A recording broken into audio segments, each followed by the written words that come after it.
Well, that match was interesting. I was expecting a lot more. I know we both had kind of big predictions.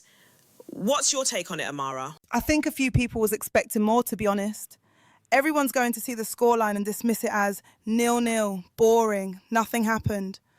And that reaction tells me who wasn't watching the game underneath the game. Because this match wasn't about chances. It was about whether Arsenal could impose control against an elite side that refused to engage. And they did. From the opening phase, Arsenal established territory, authority, not possession for possession's sake, positional dominance. Rice anchored the base to kill counter-press windows. Odegaard controlled tempo between the lines, constantly adjusting to the rhythm to prevent Liverpool from setting pressing traps. The centre-backs held an aggressive start height that compressed the pitch and boxed Liverpool into their own half. This is important. Yeah. Why is that? Because Liverpool didn't come here to dictate. They came to limit damage and wait. That alone tells you how this match was framed.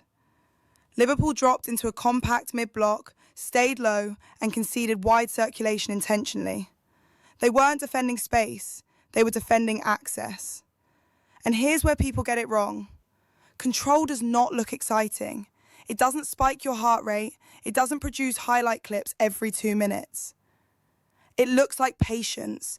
It looks like repetition.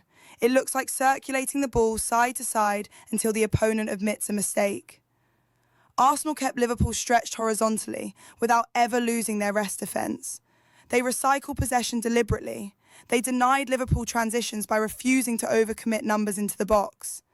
Yes, chances were limited, but limited chances are a point when the opponent's entire game plan is survival. Fairs, but I wanted to see more goals from Arsenal, to be honest. Do you think they looked like they were actually in control, though? Yeah.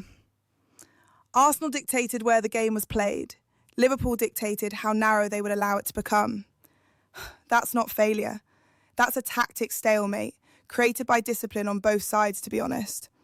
And then the moment came people were waiting for. Jesus, Martinelli, Eze. On paper, those were chaos substitutions. In reality, they were controlled interjections. Arsenal didn't abandon structure. They didn't force central access that wasn't there. They didn't open the game emotionally. Liverpool stayed compact. Arsenal stayed patient. And there's a difference between a team chasing moments and a team chasing margins. This game was not about flair.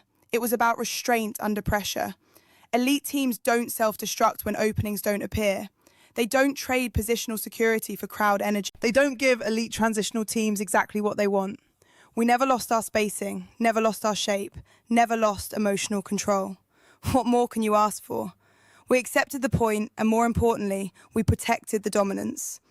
And here's the part people won't like me saying. Matches like this win titles more reliably than empathetic victories ever do. Because chaos doesn't scale across the season, control does. And this 0-0 tells me Arsenal are closer than people think. Not because they created endless chances, Trish, but because they didn't fracture when patience was demanded. If you judge this match of highlights, you miss the lesson. This wasn't a spectacle. This was a team proving they could survive elite resistance without compromising identity. And that's how championships are quietly built. Okay, Amara, you was really watching the game, wasn't you? I was really happy, though, to see Madueke come on and also see Martinelli come on. I thought they added a bit of flair to the game. But yeah, that was a real breakdown. Do you think the title race is still on? Obviously, I do. All right, Trish. I'll leave you with this, yeah? Anyone can love chaos when it works, but titles are won by teams that stay calm when it doesn't. This wasn't a draw that felt like failure. This was a draw that felt like growth. Now you tell me, Trish, do you want moments or do you want medals? I want trophies. We can't ignore the yellow card that Martinelli received. Yeah, this is where it gets a bit more sensitive, because the player Martinelli pushed, Connor Bradley, ends up with a serious injury. And once you know that, it does change how the moment lands. But at the same time, you've got to understand context that Martinelli's in. It's stoppage time. It's 0-0. Arsenal are pushing. And from his angle, it looks like time wasting.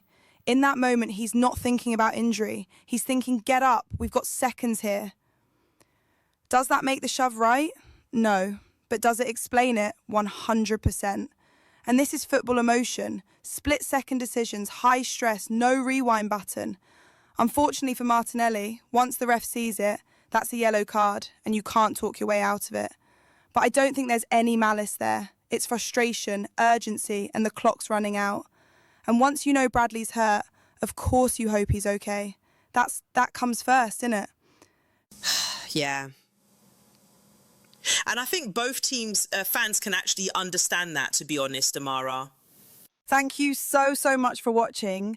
If you like what you see, make sure to drop us a follow. Make sure to subscribe to the channel and drop us a little comment so we can keep getting better. Take care for now. Bye.